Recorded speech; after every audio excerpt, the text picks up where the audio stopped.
name is Jim Kurz, and this afternoon I'm here to report to you on the progress that we've been making in economic development being carried out here in Lawrenceburg and Anderson County.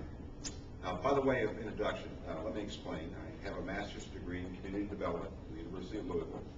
For 10 years, I worked in a variety of economic development positions in Indiana, Morehead State University, and at the University of Kentucky.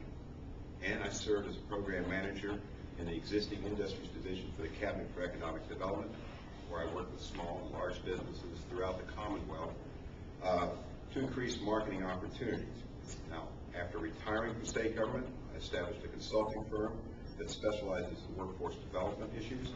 Last year, we successfully completed a 2-year study of deficiencies in the current manufacturing workforce in the 17 counties that make up the Bluegrass Area Development District.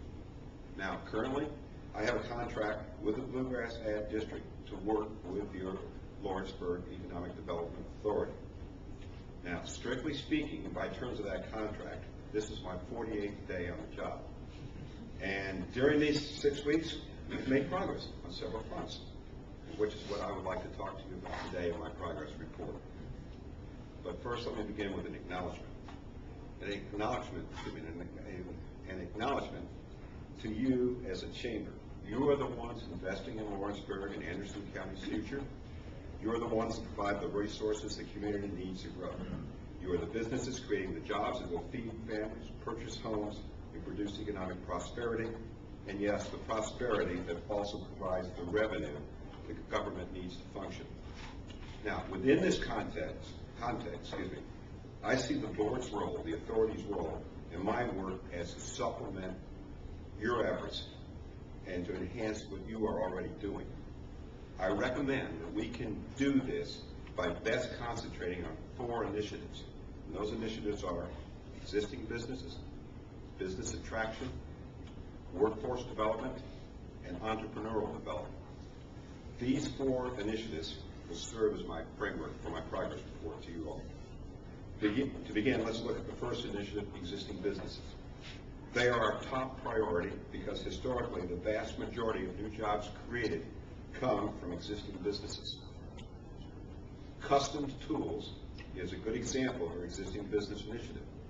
Judge Cornish believed that the company might be in need of assistance. In response, your board made a site visit and met with the company's chief officer. We learned of its pending expansion plans involving a facility extension and job creation. To assist, your board brought in Craig McAnulty, an expert in economic development incentive programs. Soon an application was prepared for tax credits that would substantially cut the expansion project's cost. And we submitted this to the Cabinet for Economic Development. The result was the application was approved, which enabled the hiring by Custom Tool of 16 workers and the beginning of construction. Now, yes, recently one of Custom Tool's customers cut back on a major contract, and the company was forced to reduce its workforce by 9 positions. Even so, that is still a net gain of 7 positions. Nevertheless, in keeping with our existing business activities, your Economic Development Authority made arrangements for a rapid response team from the Bluegrass Area Development's Workforce Investment Network to help with this unforeseen turn of events. And on Thursday, July 15th, this past Thursday, at the request of the owner of Custom Tool, this team met with the affected workers to start the process of helping them to transition to new opportunities. That's our first initiative. Our second initiative is in business attraction. We're all aware that these are tough economic times. You get to say on the night show, how tough? Well, across the Commonwealth, many seasoned economic developers are saying they have never seen a time like this, a time when they have so few projects in the works. Now, despite the current depressed economy, your board remains committed to positioning your community with a marketable site. This is what Judge Cornish was alluding to. By a marketable site, we mean a land with the necessary infrastructures in place on which new businesses can locate when the economy rebounds. This is a 2 to 4 year project. Under the leadership of our chair, Charles Kamick, we are seeking and proceeding in a bold and ambitious manner. We are seeking to establish a general agreement with Mercer County to enhance inter-county cooperation for the purposes of investigating the policies and the ways and means to develop a multi-county industrial park. This successful joint venture will mean pooled resources and added political clout necessary to raise the needed funding to turn this concept into reality. The first steps in this venture are already on the way. They were taken in the form of a memorandum of agreement and a series of meetings with Mercer County officials, and on January 5th, Mercer County approved a resolution and the memorandum of agreement that outlines our working arrangement. We're now in the process of following similar steps here on our side of the fence. Also in this area of business attraction, we have enhanced our online website. In this age of instant communications, websites have become a very important economic development tool. Businesses that are considering a move expect to find up-to-date, reliable information online. For this reason, it's no longer business as usual. Your board has upgraded its website. Now the website will give the more than 1,000 Anderson County businesses the opportunity to share current information and potentially expand their operations, as well as provide economic data to interested prospects that might want to move here. The website address is www.andersoncoky.com. It's made possible by support from the Bluegrass Area Development District. Our third initiative is workforce development. And this is based on the premise that manufacturers want workers with basic workplace and technical skills. Now, thanks to information from Mayor Baker, your board contacted Florida Tile as part of our existing business activities.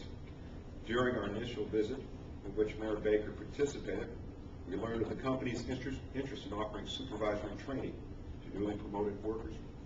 In follow-up visits, we arranged for workforce development specialists from the Workforce Investment Network of the Bluegrass Area Development District and the Kentucky Community and Technical College System to meet with company decision makers. The result is a training proposal that was prepared and submitted to the company's HR director. If enacted, this proposal will save the company training dollars and enable it to employ workers with the skills the company needs to remain competitive. Now, this was the same situation with Wild Turkey Distillery. Working with Darlene Bustle of the Cabinet for Economic Development, a preliminary visit was made to the company. During the course of the visit, we learned that the firm was interested in workforce training efforts. Prime focus for them is on job assessment, services, and job profiling. Here again, in follow-up meetings with the company, your board made arrangements for the KCTCS assessment services to work with the company on these issues. The outcome will be an agreement between the community college system and the company on how best to meet the workforce training needs of Wild Turkey. Our fourth and final business initiative is entrepreneurial development. In this area, your board seeks to coordinate the public resources that facilitate entrepreneurship, the growth of small businesses. An example is Kentucky Gentleman Cigar Company. Through City Attorney Robert Miles, your board learned that this company might benefit from some assistance. During our initial meeting with company officials, we focused on the issues of business costs, marketing channels, and product development. In response, we matched the company's principals with the University of Kentucky Small Business Development Center program for free financial analysis help. Because cigars and the U.S. Army appear to be a good match, I just realized matching cigars, that was bad fun. Because cigars and the U.S. Army appear to go together, we put the company in contact with governing marketing specialists who could explain at no charge the steps necessary that the company should take in order to sell their product at Fort Knox and Fort Campbell. We also learned that the company's product, cigars, and its ingredients could be improved if these were grown from Cuban seed tobacco. Now, we didn't ask the owner how he happened to have Cuban seed tobacco in his refrigerator. What he did